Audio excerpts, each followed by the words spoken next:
નમસ્કાર મિત્રો, આંગણવાડી કાર્યકર બહેનોનો અને આંગણવાડી તેડાગર બહેનોનો પગાર વધારો ક્યારે થશે? આ મોટો સવાલ છે. ટૂંક સમય પહેલાં કે થોડા માસ પહેલાં હાઈકોર્ટ દ્વારા સુંદર મજાનો ચુકાદો આપવામાં આવ્યો હતો કે આંગણવાડી બહેનોનો પગાર વધારો કરવા માટે કરીને કોર્ટે બહુ સુંદર મજાનો ચુકાદો આપ્યો હતો. તેમ છતાં હજી ગુજરાત સરકારે આંગણવાડી તેડાગર બહેનોને આંગણવાડી કાર્યકર બહેનોને પગાર વધારો આપ્યો નથી. અમને પણ ખ્યાલ છે, મને પણ ખ્યાલ છે. તો એના અનુલક્ષીને આપણે એક વિડીયો બનાવ્યો છે કે ગુજરાત સરકારે ચુકાદો આપ્યો હતો, તો કેમ સરકારશ્રીએ હજી એને અમલીકરણ કર્યું નહીં, એ મોટો સવાલ છે. એટલા માટે આપણે વિડીયો બનાવ્યો છે.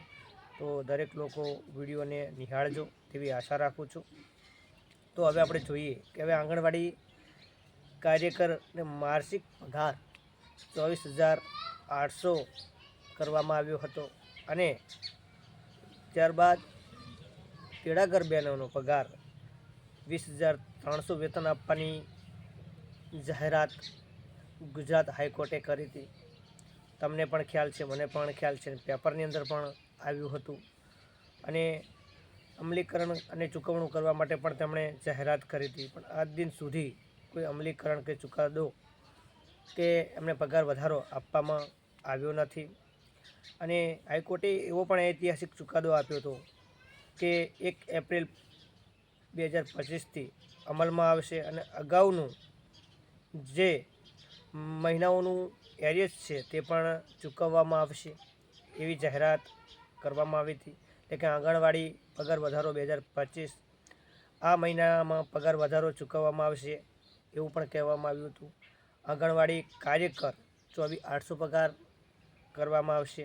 આંગણવાડી તેડાગર પગાર 20,300 કરવામાં આવશે. પણ તેમ છતાં ગુજરાત હાઈકોર્ટના ચુકાદાને સરકારશ્રીએ હજી સુધી અમલમાં લાવ્યો નથી.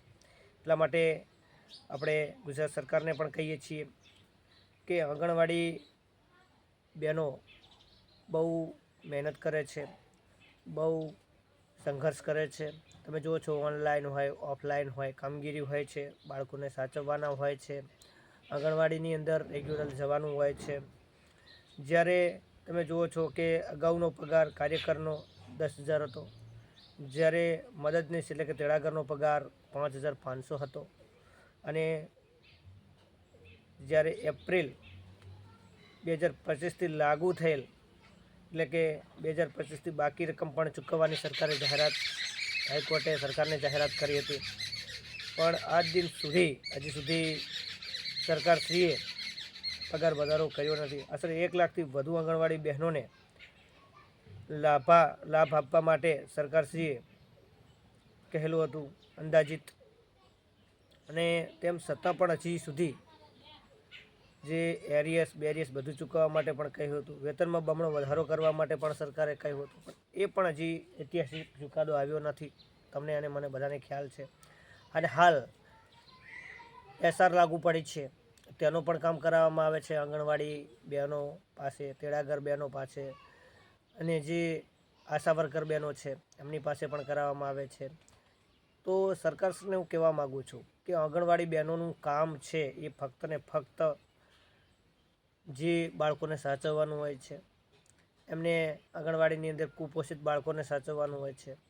આંગણવાડીની અંદર બાળક નિયમિત આવે એવું હોય છે અને તેના કારણે તમે વધારાનું પ્રેશર કરો છો. આવો કોઈ પરિપત્ર, આદેશ કે કોઈ તમારી પાસે હોય, મામલતદાર, ટીડીઓ, પ્રાંત, જિલ્લા કલેક્ટરનું પણ દબાણ છે, ટીડીઓનું પણ દબાણ છે, મામલતદારશ્રીઓનું પણ દબાણ છે, અને જેમની નિમણૂક બીએલઓની અંદર કરવામાં આવી છે એમના ઉપર પણ પ્રેશર હોય છે.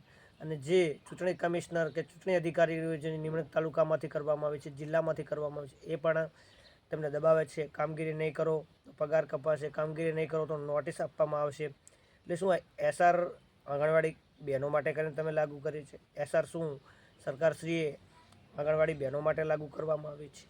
એટલા માટે કહીએ છીએ કે જે આ સરકાર છે એ સાંભળતી નથી, અને સરકાર છે એ સામાન્ય નાના કર્મચારીઓ હેરાન પરેશાન કરે છે. અને આપણે જોયું ટૂંક સમય પહેલાં કે બીએલઓની નિમણૂક કરેલ એવા અનેક જે શિક્ષકો હોય છે આત્મહત્યા કરી જે પ્રેશરના કારણે, એ જવાબદાર કોણ? સરકાર કે પછી શિક્ષકો જવાબદાર છે?